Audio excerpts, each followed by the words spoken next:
right. So, good morning, everybody. How are you today? Good, and good morning to you. So, my name is Tim Scher, president of Scher Success Seminars and also director of Indie Hypnosis Centers. And we're really excited to have you here this morning. Today, we're going to be talking about the 3 strategies that are really going to allow you to be super successful in your life. The 3 strategies that will help you to become a leader in your own life so that you can accomplish your most outrageous goals, whatever it is.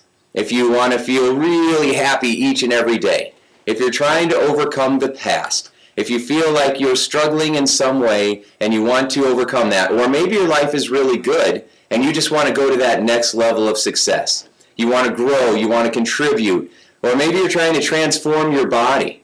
Maybe you're still struggling to lose that weight and you're looking for every bit of advice you can get on how to become the thin, healthy, vibrant, sexy you.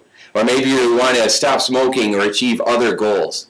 Well, I'm going to give you some strategies that are going to help you to be able to accomplish anything you want in life, because these tools apply universally. Doesn't matter who you are, where you come from, it doesn't matter what background you have, what culture you're a part of, or what part of the world you live in.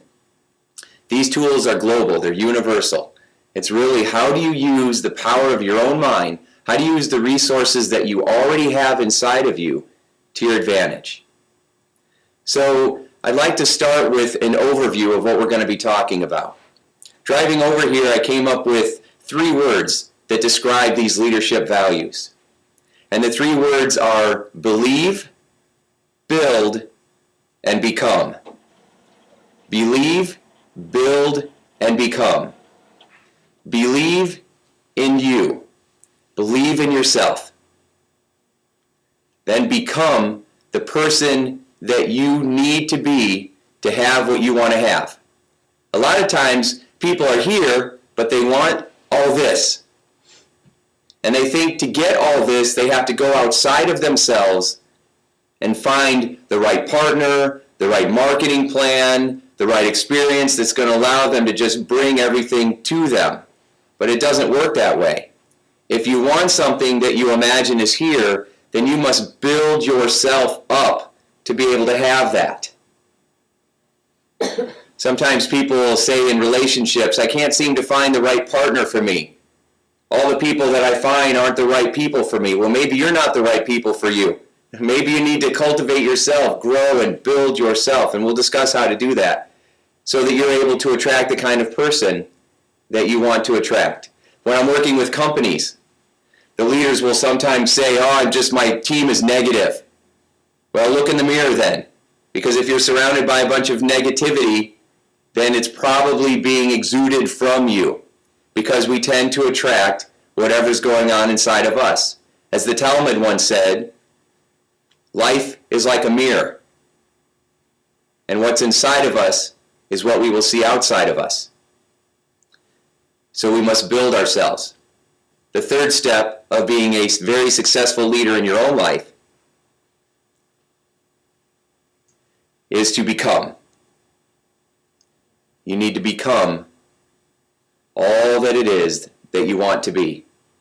Because whatever it is that you want to see in the world, you must become first in yourself. And then your brain will be able to notice that it was always around you. You just weren't tuning into it. So let's start with believing in yourself. So I ran across this article the other day. There's this ultra marathon that was going on in Melbourne, in Australia. And it is the marathon of marathons. It takes people and it pushes them beyond their limits. It's an extraordinary ultra marathon. And so these people that attend this marathon, that is 545 miles long, they're running that. This 545-mile race is taken on by some of the most elite runners in the world. And they are sponsored by billion-dollar corporations like Nike and Adidas. And they show up in their $400 running shoes and all the gear and all the sports drinks and power bars and everything they need to be able to run this race.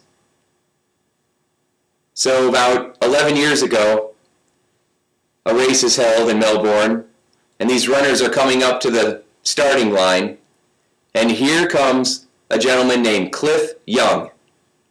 Cliff Young is a 61-year-old potato farmer who's never run an official race before. And he shows up in overalls, a coat, and rubber rain boots. And the media sees this guy, and they start laughing, and they run up with a microphone. And they say, "Hey, Cliff, why are you doing this? And what's it like to know that you're going to drop dead from a heart attack in about 20 miles? And Cliff says in a very humble way, with his beautiful toothless smile, Cliff says, "Well, I grew up on a farm. We had 1,000 acres, and we had hundreds of sheep. And if the weather got bad, we didn't have any money for a tractor or for a truck, so I'd have to start running after these sheep. And some days I'd be running 3 days trying to get all the sheep back in so they were okay. And this is a 5-day race, so I figure, well, it's only 2 more days, so I'll be okay."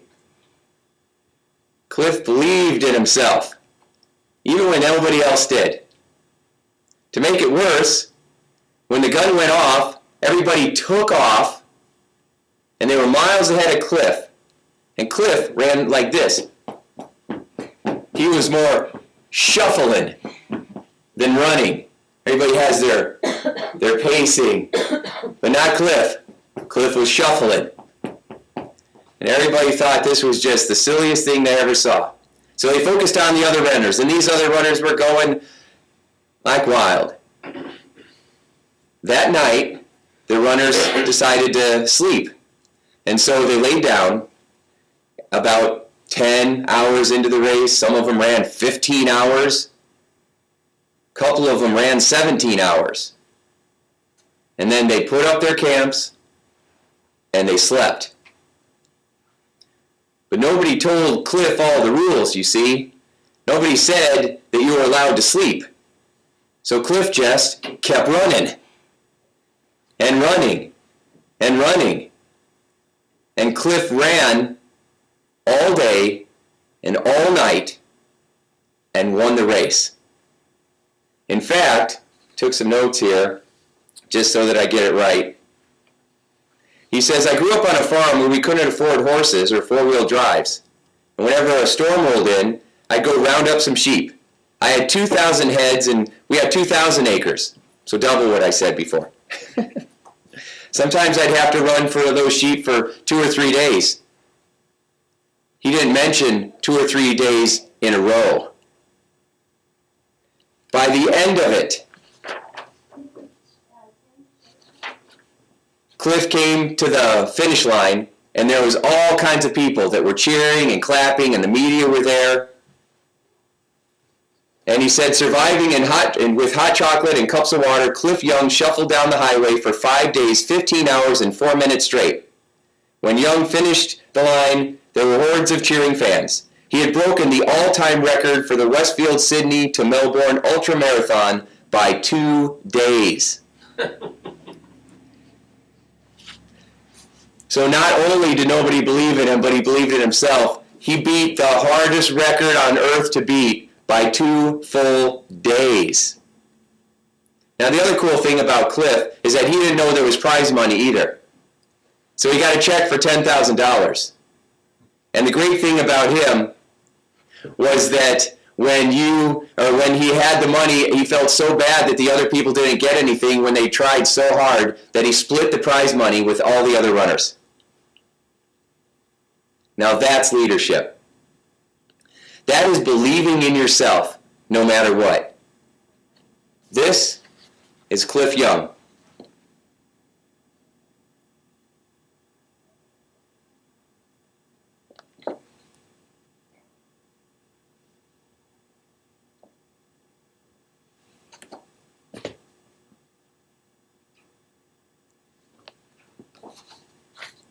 So, if a 61-year-old potato farmer can run 545 miles in a row, what can you do?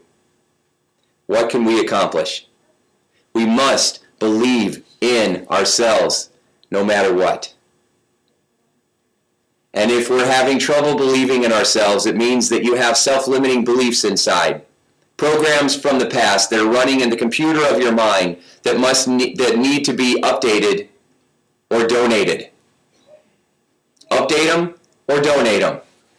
Call up Salvation Army and say, I got a box full of BS belief systems that I'm donated, and get rid of all your stinking thinking. Because those beliefs will only allow you to experience things that support the beliefs you have. If you have a belief that I am not enough, that will become your experience even though it is a hallucination, even though it is completely false. You are fully enough. But if you don't think you are, then you won't be. As Henry Ford once said, if you think you can or you think you can't, you're right. The good news is, at the end of the day, it's up to you to decide. Regardless of what happened to you in the past, regardless of what beliefs might have been around you that you absorbed, in spite of people perhaps putting beliefs right directly into your head, at the end of the day, you get to decide what you want to support. If you want to support beliefs or not. You don't even have to decide if they're true or not. You just have to decide if you're going to support them or not. If you want to support them, continue to. If you don't, then become aware of your language. Because what we say to ourselves and what we imagine all day long becomes our life. And most people aren't even aware of what they're saying to themselves. Most people aren't even aware of what's going on in the theater of their mind. And so we want to make sure that we are fully aware of what's going on around us, what's going on inside of us. We become aware of that. So, with that said, I want you to imagine yourself spending a little bit of time today, perhaps just writing down on a piece of paper, what is it that you really believe about yourself, others, and the world around you. Take a little time to write down, what is it that I really believe about myself? What is it that is going on in this mind of mine? What do I really believe? If you get scared or stressed or upset, write down, what would I have to believe in order to feel this way? What would I have to believe in order to feel this way? And you'll discover self-limiting beliefs that always come to either, there's two emotions, and everything else is in between. There's love and there's fear. And fear is the absence of love.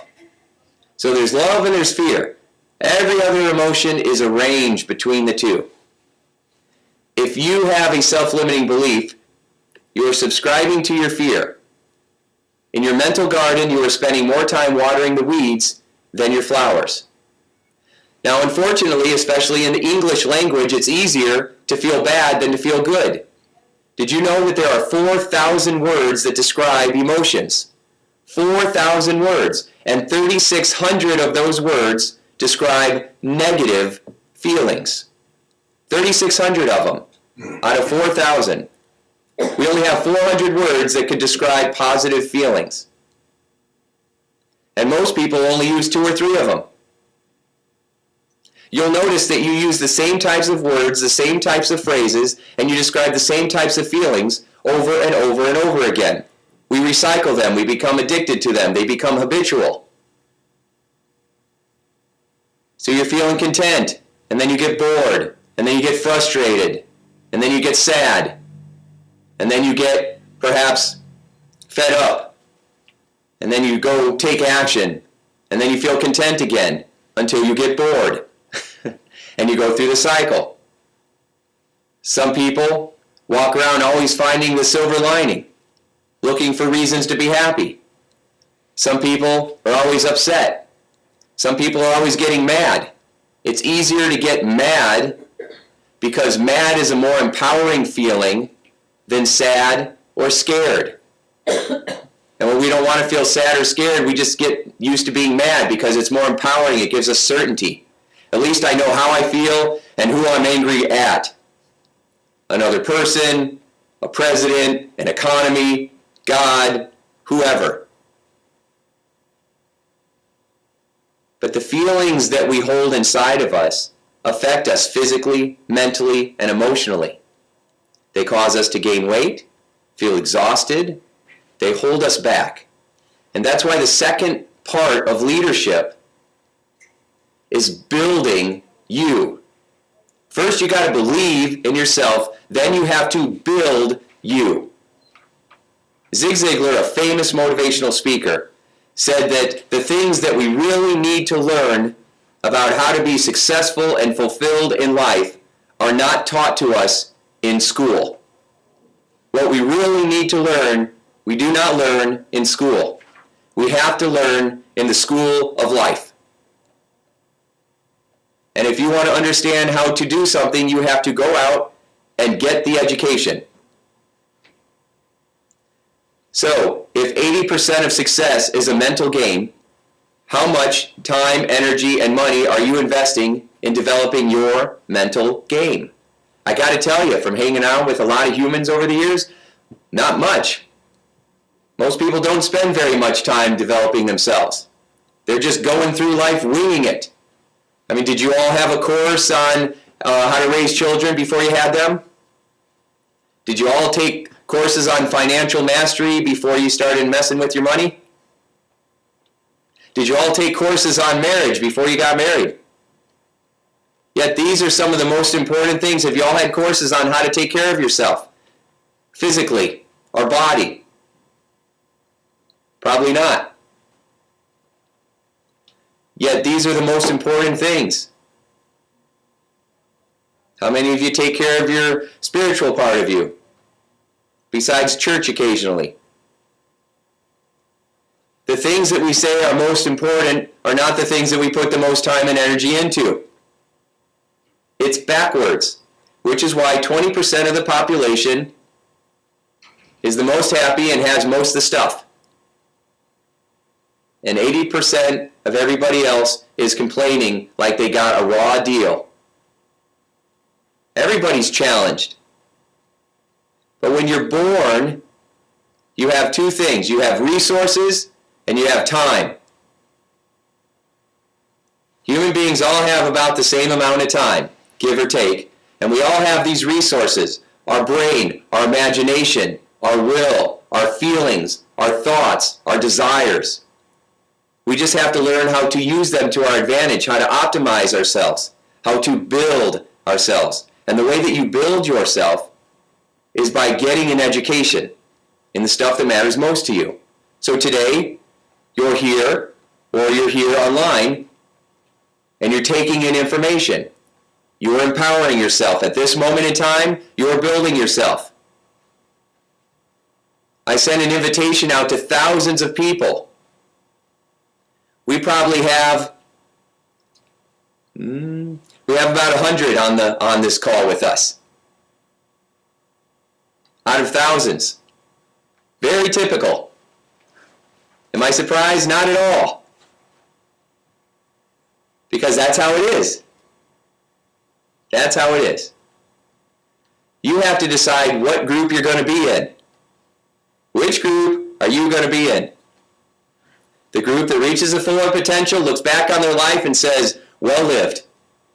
Or the group that looks back and says, I wonder what could have been. What would have been. Ebenezer Scrooge in The Christmas Carol. That movie was both a warning and a message. It was a warning that if you don't shift, you end up alone, angry, sad, unhappy, unfulfilled. Or you have the ability to connect. And remember, Scrooge did not all of a sudden be visited by 3 ghosts and then his life was fabulous and he didn't have to do anything and everybody came to him. What he did is he saw that he was not being what he wanted to have. He was not being loving, so he did not experience love. And even when people tried to love him, he knocked it away. And it's funny how sometimes we say we want something so much and then when we get it, you push it away. I want more money, and then opportunities come and we sabotage it. I want a closer relationship, and then your spouse acts exactly the way you want them to, and you don't reinforce it. You bat it away. It's interesting. You say you want to lose weight, and then at the very first sign of stress, you're chowing into a bag of chips. Interesting. Scrooge decided to have something, I have to give it. It was once said that if you go out looking for a friend, you will never find one. If you go out being a friend, you will find them everywhere you go. If you want something, begin to be this way. Begin to give it. If you want respect, give respect. If you want love, give love. Start to act as if you already have what you want. And that's why it's important to go to seminars, to go to classes. Go to the library and rent audiobooks. When I first started out, I didn't have any money, so I would go to the library and I'd walk out with stacks of audiobooks. My best friends were people that I had never met before. But I learned from them. They coached me and guided and supported me and helped me realize, wow, this is possible and this is possible and this is possible. You can do the same thing. And now in the age of technology, in the age of Dr. Google, the information is all around you. It's been piped in through your computer or through your iPad or through your smartphone right now. It's here. The difference between now here, let me write this out real quick because it's interesting.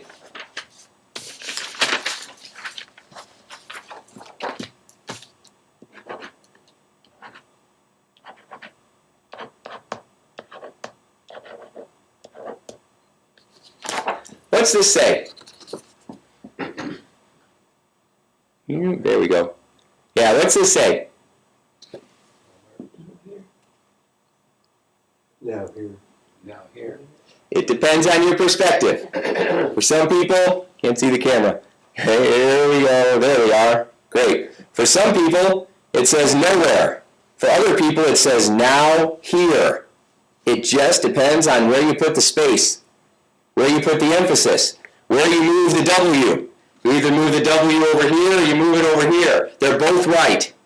Whatever you want is either nowhere or right here, depending on the beliefs that you have, depending on the education that you have, depending on what you've heard and what you've experienced. What you want is right here. But if you have a filter, a belief that says that it isn't, or you're not worthy, or whatever it is, I'm too old, I'm too young, I'm too tall, I'm too short, I'm too this, I'm too that, then you won't see it. You have to build yourself, grow, stretch, and expand, and then all of a sudden, whoa, it's right there. But it's always been there.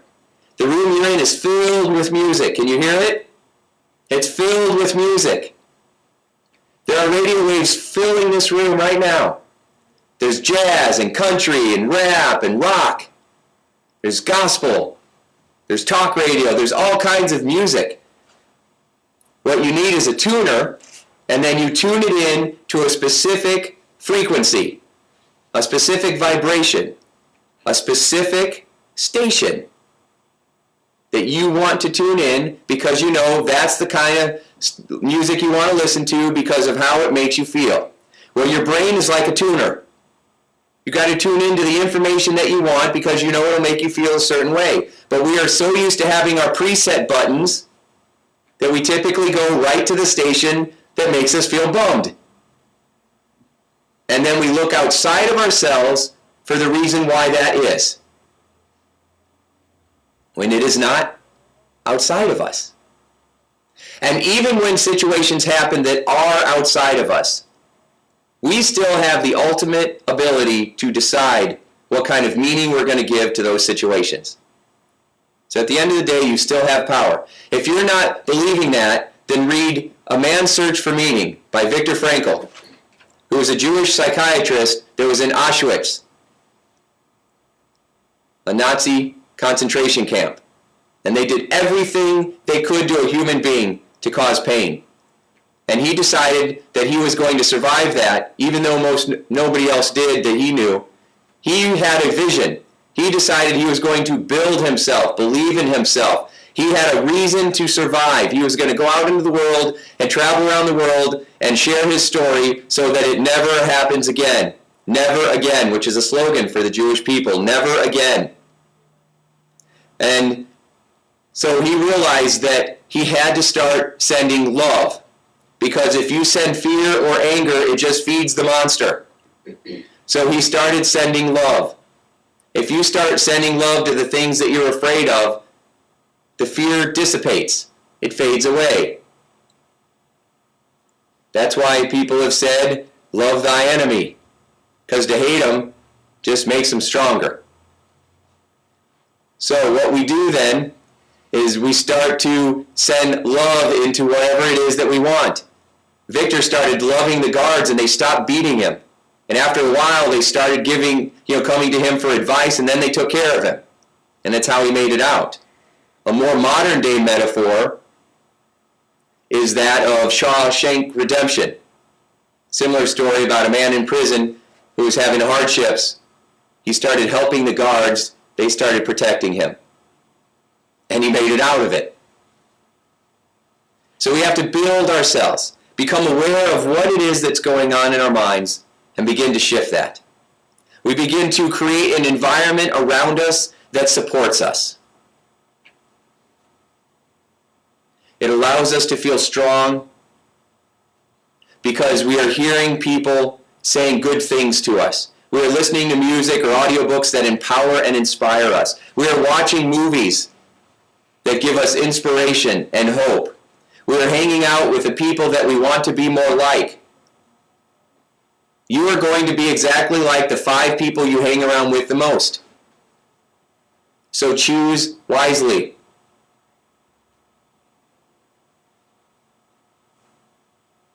Does that make sense? I see all the deep thinking going on. All the wheels are spinning. Because as I say these things, you go into your mind, you go into your imagination, and you start accessing memories and thoughts and sensations. That is the theater of your mind. This is what you have the ability to influence. And all you need is right in here to do it. And then you use the other resources around you to give you better tools. You can't build a house with just a hammer. You need more tools. You have power tools in here. You just want to learn how to access them. And when you create an environment around you, have you ever heard the expression that if you're attempting to make more money, then hang around with other people who are wealthier than you, and then you'll start to become wealthier. Or if you want to be a better athlete, play with people who are better than you, and you'll become a better athlete. Because if you take the average of the 5 people that you hang around with the most, let's just say for income, if you take the average of the 5 people that you hang around with the most and average their incomes, that's your income. Some people are intimidated by that. It makes them feel less than. So they shy away and they go back to where they're comfortable. But then that's where they stay. And that's okay. It doesn't matter how much money you make. It doesn't matter how good or not good you are at certain things.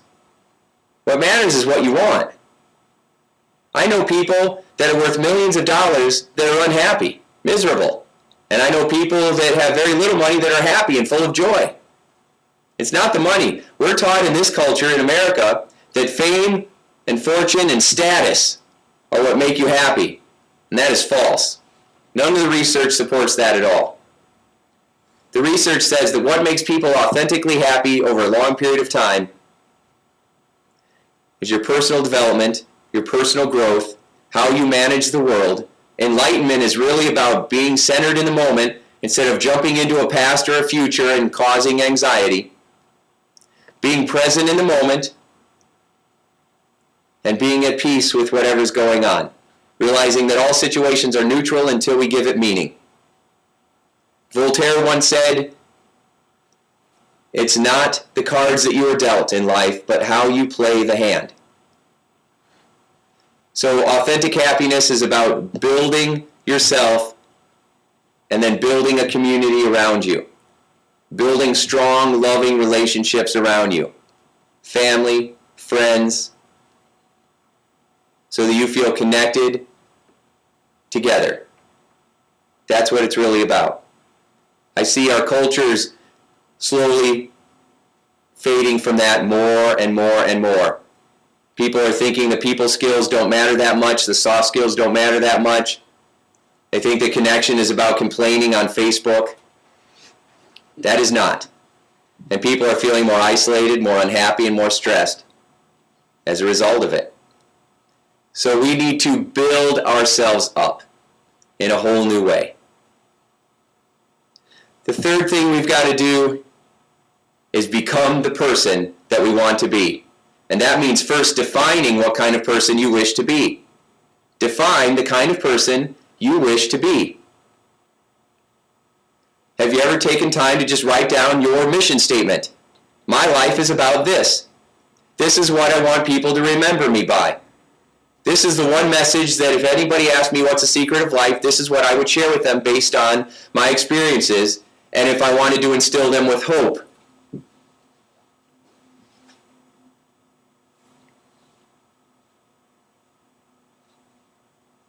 Have you ever written down what your values are, what you value most? A value is, at the end of the day, just a feeling. Human beings are emotion junkies. Everything we do is for a feeling. The great driving force in life for human beings is to avoid pain and gain pleasure. But most people have the association backwards. They associate pleasure to the things that are keeping them stuck, like smoking or overeating. And they associate pain to the things that would get them better, like fitness. People mostly values conflicts. I want to make $1 million, but I really don't want to work. That's a values conflict. So writing down, what feelings do you want to experience the most? What are you willing to spend the most time, energy, and money to experience? So in this culture, people chase money a lot. And in most cultures, people are chasing money because of what they think money is going to do for them. But money is just a vehicle.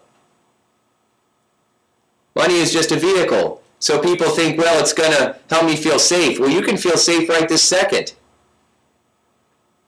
And usually when you do feel safe, it's easier to be resourceful. It's easier to make excellent choices that will actually create what it is that you want. Start feeling the way you want to feel now. Most people don't know how to do that, so you have to learn to build yourself up. But start feeling the way you want to feel now instead of thinking, well, I can't feel that way until I do all this other stuff. Well, you won't ever get all that other stuff done if you don't start feeling the way you want to feel now. It reminds me of Charlie Chaplin in those old black and white movies where he'd drop his hat and he would go to pick it up and then he'd kick it. And then he'd go to pick it up and then he'd kick it. And then he'd go to pick it up and then he'd kick it. It's just always out of reach, but he's the one kicking it. It's called self-deception. It's when you're the problem and you don't know you're the problem. Unconscious incompetence.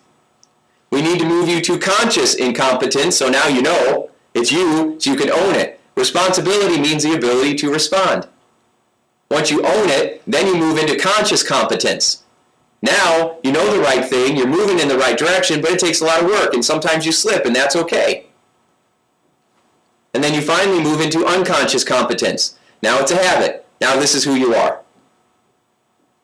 Portia Nelson tells a story from her book, My Autobiography, in 5 short chapters, and she says, day one, I'm walking down the street, and I fall into a hole. And, I cannot believe I'm in this hole. I hate it here. I don't like this. I want out. This is frustrating. This is not what I want. And it takes her a long time to get out of the hole, but she finally climbs out, and she keeps on going. Day two, she's walking down the same street. She sees the hole, but falls right in it again. Oh my gosh, I cannot believe I'm here again. This is ridiculous, and I know it's not my fault. It's these people that built the street, and people don't pay their taxes, and all this other stuff, and she's blaming, and it takes forever to get out of the hole. But she finally does, and she keeps on going. Day three, I'm walking down the same street. I see the hole. I start to go around it, but I fall in it again. Oh my gosh, I cannot believe I'm here again. Now it's a habit. But you know what? Maybe it is me. Maybe I am causing this and I didn't realize it. Maybe I have some weird self-fulfilling prophecy and I've been causing this. And so I'm going to own it. I'm owning that I'm here. And she gets out instantly. And she keeps on going. Day four, she starts down the same street. She's empowered now. She sees the hole. She recognizes it. She owns it. She goes all the way around it and she keeps on going. And on day five, she takes a different street. And that's what we want to do. We want to build ourselves up and become the person we want to be. And part of becoming the person you want to be means believing in yourself, building yourself, and then the third thing is really becoming you. Acting the way you want to act, discovering and defining what beliefs do I want to hold for myself, what feelings do I want to have. Sometimes the easiest way of doing that is getting in touch with what you believe about yourself that you don't like. Because we're so used to doing that, it's easy for us, which that in itself should be an insight. If it's really easy for you to describe all the things you don't want, it's because you're thinking about that all the time. If I tell my son, don't throw that toy, what's he going to do? Throw the toy. So if you walk around saying, just don't get stressed, just don't get stressed, you're going to get stressed. Don't eat that cookie, just don't eat that cookie. I got to lose this weight, I got to lose this weight. You're focusing on what you're trying to get away from, and you just create more of it. You have to focus on what you're moving towards. We have to stop playing to lose. We have to start playing to win, if that's what you want to do in your life. So it reminds me of a personal story about resilience. So I'm speaking around to a lot of companies. They realize that I'm pretty good at influencing people. So I get my first big seminar in downtown Chicago in a skyscraper. And I'm already nervous because I started out with a lot of anxiety when I was younger. And so we're going to go do it for this insurance company.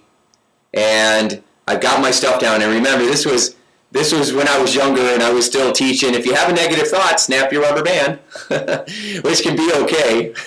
But in the beginning, it was just about positive thinking, being nice to yourself. Okay, so they were very basic tools, very effective, but very basic. And I'm nervous because they're going to pay me $1,000 for this 3-hour program. And I'm excited, but I'm scared. And so my wife, who was my girlfriend at the time, we pile in the car, and we drive to Chicago. And we get to the place, and they have valet parking.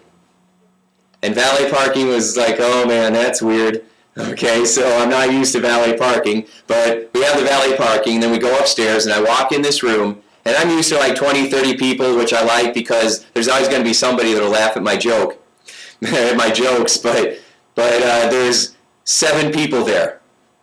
One of the owners of the company, and then some high-level executives. And the executives are all staring down at the table like they just got a beating. They just got beat. They look exhausted, they look stressed, they got their coffee. They're all sitting there staring at the table like this is the last place on earth they want to be.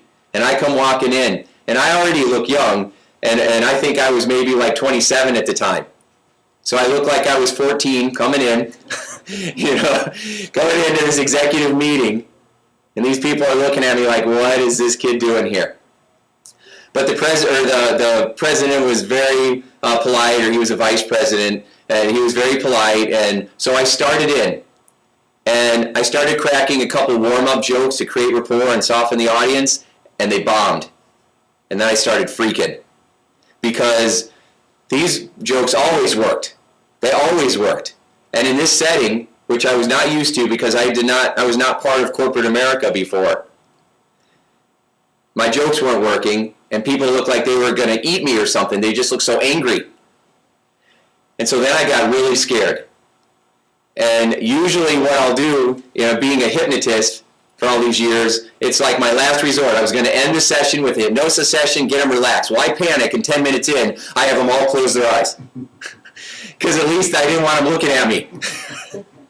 So I go through this session, and I go through a little bit of material, and I am just panicked and freaked out, and it's not going well. And I say, let's go ahead and take a break. And it's an hour and a half in. They take a break. I jolt out into the hallway, and I have a complete panic attack. Total meltdown. I am freaking out. And Stacy, who was my girlfriend at the time, she's looking at me, she's like, what's the matter? What's the matter? And I said, I got nothing left. I got nothing left. And she says, what do you mean? What do you mean? I said, I got nothing left. I panicked, and I went through all my material. And I still had another hour and a half of training. That's a long time. An hour and a half, 90 minutes is a long time when you're scared and you don't know what to do. And you got to go entertain them. So I had a choice. I could go run out, which is what I wanted to do, or God puts people into our lives for a reason. And God put my wife into my life for a reason. Okay? She was there to snap me out of it, to get me focused, to send me back in there. But we were both freaking out. So I go back in there, and then to make it worse, I learned some more valuable lessons. Don't tell dirty jokes in a corporate meeting. So I knew lots of jokes. I wanted to be a stand-up comedian at one time, and so I go in there, but I'm stressed, I'm panicked, I can only think of one joke. And so I tell it. And half the people laugh, and half the people go, oh. And I'm like, oh, this is bad. But then something cool happened. They started telling jokes. And all of a sudden they started lightening up and telling all these jokes and cracking each other up, and they suddenly got nice. They softened. God cut me a break. They softened. And then the rest of the program actually went pretty well. I don't remember any of it because I blanked out, but it went well. Well enough that I thought at the end of the program, I'm getting the hell out of Dodge. I am out of here. But oh no, Jack comes up to me and he says, please join us for dinner. Which, in my mind, it couldn't have been that awful because they invited me afterwards instead of saying, thanks for coming. Okay? But I just wanted to go. But no, I had to sit here with these people after feeling like I made a complete fool of myself and I told terrible jokes and it just bad. Worst performance of my life, I felt. I was really into a pity party in that moment. And then I had to sit there for another hour or so having dinner and creating small talk, which was brutal. But dinner was over, and I think they just wanted me to stay for dinner because my wife's pretty good looking. So, then we decided it's time to go. I look over at Stacy, I'm like, let's get out of here. We need to go. And then something terrible happens. They say, we'll walk you out. And I'm like, no. Because not having any money, I was used to having cars where the bumpers would rust off and fall off. I had this one Cutlass where I had two Cutlasses and old Cutlasses in a row, and the bumpers fell off on both cars. And what I would do is I'd take the battery cables and I'd wrap them up and hold the bumper in there, close the trunk, and then I'd go to start the car and the battery would die. So I'd have to unwrap the cables, I'd have to jump the car, I'd have to wrap the bumper back up, I'd get in there, I'd put it in drive, and the car would die. And this was me trying to drive. Okay? It was very frustrating. And so my great-grandfather had a car that was like driving a couch. It was power everything. It was a town and country, and it looked like a wooden station wagon, like out of a Beach Boys song. So we called it the Woody. If we put a surfboard on there, it would have been just like a car like that. So we loved the Woody. It was power everything. Everything worked. Everything started. The doors closed. The windows worked. The heater worked. Everything worked. So we loved this car. However, when you're in Chicago and the valet's coming up to everybody with their Beamers and their Mercedes and their Jaguars, and then they pull up the Woody. It's around here somewhere. Here comes the Woody. Now I still love this car to this day, but at that moment, I did not. At that moment, this car scared me. Because these people are coming up with all their fancy cars, and I got intimidated again, and the valet's walking up, pulled up the Woody, the valet's walking up to me with the keys, and I'm literally like this. Not mine. And then I took the keys, and they were very gracious, and I drove home, and while we were driving home, we had an hour drive, and while we were driving home, I was just crying and upset and defeated, and I decided I was never doing that again. And I just felt humiliated. And I stopped doing public speaking in groups for about 3 or 4 months. I just stopped. And then one day I realized that I have a choice.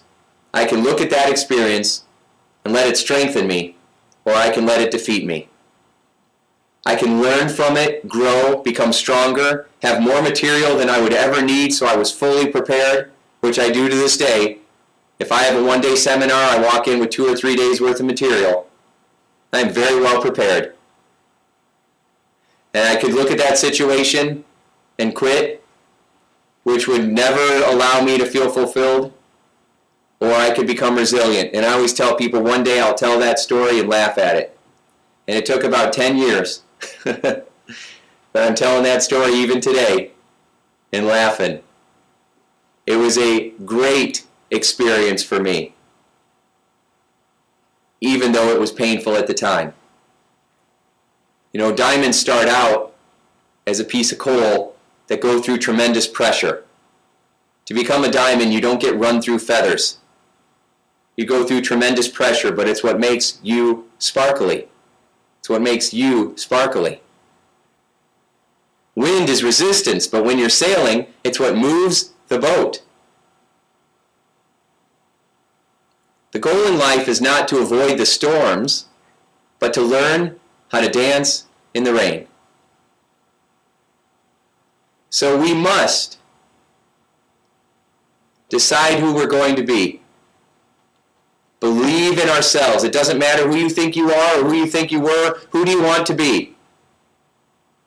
Write down what that looks like, how it feels, what you do, who you have in your life.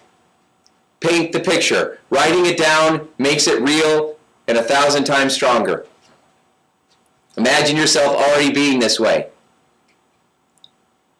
Build yourself up. Build an environment around you that supports you and honors you.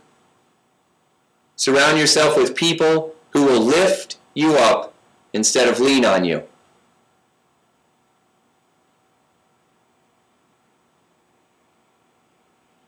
And then become the person you always wanted to be by simply deciding that it is so. Do you have any particular questions? Online, I'm going to keep this muted because there'll be too many people, and we'll figure that out, how you might ask questions through the chat. But for now, anybody in our live audience, do you have any questions, thoughts, or comments about what we've been talking about? I'm going to give you a few minutes for any questions you might have, and then we'll close.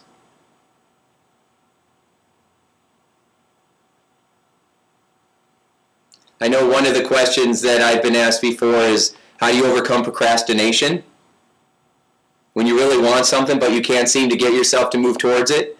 The reason that you can't get yourself to move towards it is because you have associated pain to the goal. You have associated pain to the goal. If you have something that you're moving towards and you get scared or you feel like it's really hard to do, and then suddenly you go check your email or you go watch TV or you go eat something instead, it takes the pressure off. Immediately in your unconscious mind, you have associated pain to your goal and pleasure to anything else. And that sets up the procrastination strategy. All we have to do is simply reverse that. Begin to describe how you want to feel when you're achieving your goals. Think about the feelings you'd like to experience. And one of the fastest ways to access feelings are through questions. Like if you want to feel grateful or gratitude, when was the last time you really felt grateful about something? And when you go think about that feeling or that situation, it starts to connect you with the feelings. When was the last time you were really motivated to do something? How would you describe it to yourself? Well, I love going to the movies. What do you love about the movies? Oh, I love that I'm going to go and I'm not going to know what's going to happen, and I'm excited about it, and I'm telling myself that this is going to be a lot of fun, and I know that I get to pick what movie I'm going to see, and I just love it. I get really excited about it. That's wonderful. I say, now describe going after your goals. Hi. Describe going after your goals. Or this one particular thing when you're procrastinating. Well, I just know it's something I don't want to do, and it's not going to be any fun, and I'm going to be bored. And so you can tell that they're describing how they're going to feel differently on those two situations. And all they have to do is map it across. Take the words, the way you hold your body, the way you describe situations when you're motivated, and begin to apply them over here. So for example, you think about that task and you think, well, what can I do to create some variety with it? Maybe what I can do is play some music in the background. And I can focus on the toughest piece and just really jump into that because I know everything else will be easier. And I can hold my body up. And I can think about when I get this accomplished, I'm going to go see a movie. So you're setting up pleasure to it. I had somebody that always complained that they couldn't eat healthy. They had trouble doing it. And I found out they were describing the junk food in fabulous ways, and they were describing the healthier food in ways that were boring. I said, switch that. They started describing the healthy food like a Hawaiian buffet, like they were going on vacation, that it was fresh and healthy and delicious, and it made them feel healthy and delicious. And they started eating healthier and dropped weight. They started describing the junk food as boring, making them feel tired or greasy or unhealthy. They changed their strategy. The quality of your life is determined by the quality of the questions you ask yourself. Tony Robbins said that. The quality of your life is in direct proportion to the quality of the questions you ask yourself. What kind of questions are you asking yourself? Why does this always happen to me? Because you're a loser. If you ask lousy questions, you're going to get a lousy answer. What can I do to accomplish this goal, and how can I make it fun? Oh, now your brain says, oh, wow, okay. Because it'll answer whatever questions you give it. So it says, okay, how can I do this, and how can I make it fun too? Well, now you've accessed a whole new set of resources. So we want to make sure that we're asking ourselves the right questions. So I'm going to conclude with a story that I heard from the late, great Zig Ziglar. And he said that once upon a time, there was this stone cutter. And this stone cutter was working in a very hot environment, taking large pieces of stone and shaping them into sculptures and statues and all kinds of different things that were beautiful and useful and good. But it was hard work. And he was out there sweaty and pounding and using a lot of energy. And one day while he was out there working on a piece of stone, he saw this wealthy merchant come through, and this merchant was just buying whatever they wanted. And the stonecutter said, you know what? I would be much happier if I had that kind of money instead of doing this. And all of a sudden, poof, he became that wealthy merchant. All of a sudden he has money now. So he's buying whatever he wants. And he's having fun with that. And then one day, he sees this prince come through the marketplace, and the prince is literally being carried. And people are fanning him. And the merchant says, wow. He says, now, if I had that kind of power and presence where people were fanning me and carrying me, then I'd be really happy. The money's fine, but I'd be really happy if I had that kind of presence where people were always fanning me and everything. So all of a sudden, poof, he becomes the prince. So now, he is being carried through the marketplace, and people are fanning him, and he thinks, this is pretty good, but it's still hot in here. It's not as good as I actually thought it would be. He's like, why am I so hot? And he looks out over his canopy, and he sees the sun. And he says, wow, I'm a prince, but the sun is still more powerful than me. Now, if I had that kind of power, I would really be happy then. I know I said it before, if I just had money or if I just had the presence, but if I had this kind of power, I would really be happy then. So, poof, he becomes the sun. Now I feel strong, and he's shining everywhere, and he's drying out the field because he feels powerful and significant. And he's just shining down. He's making everybody else sweaty now. And he feels pretty significant and powerful. But then one day, his rays get blocked from the earth. And he says, what? I'm the sun. What kind of amazing force is this? What kind of influence is this? And he sees a cloud. And he says, wow. He says, all right. I know I thought the money or the presence or the power and significance, is going to make me happy, but I would really, really be happy if I had that kind of influence, if I was that cloud. So, poof, he becomes the cloud. So now he's blocking the rays from the sun and feeling really awesome, and then goes like this, and starts raining, starts flooding the fields, is feeling really, really cool with all this influence. And then one day, he gets blown over to the side. And he gets blown back over here. And then blown back over here, just tossed around in the sky. And he says, what amazing force is this? And he discovers it's the wind. And he says, okay. I always think of Joe Pesci when I do that. Okay.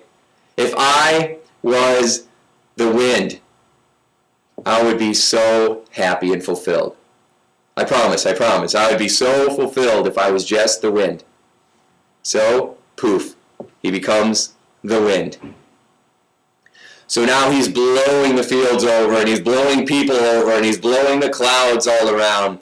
And he feels like he has all of this energy. All of this energy.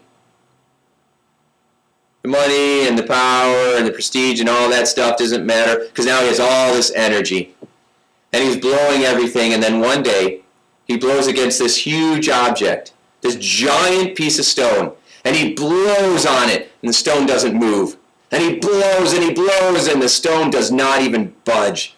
And the wind says, now this is incredible. I'm the wind. What is this amazing power? What is this strength? And he sees it's this piece of stone, and he says, you know what?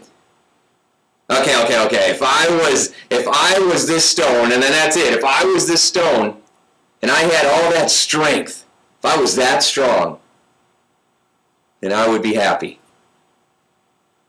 And so, poof, he becomes the stone. So he stands strong and powerful for years and years. And then one day, it's an ordinary day, this stone feels a tickle, a shift, a weird movement. And he starts transforming and shifting. And he goes, what is this? What is happening? What incredible, powerful, significant, amazing energy is this that could transform me?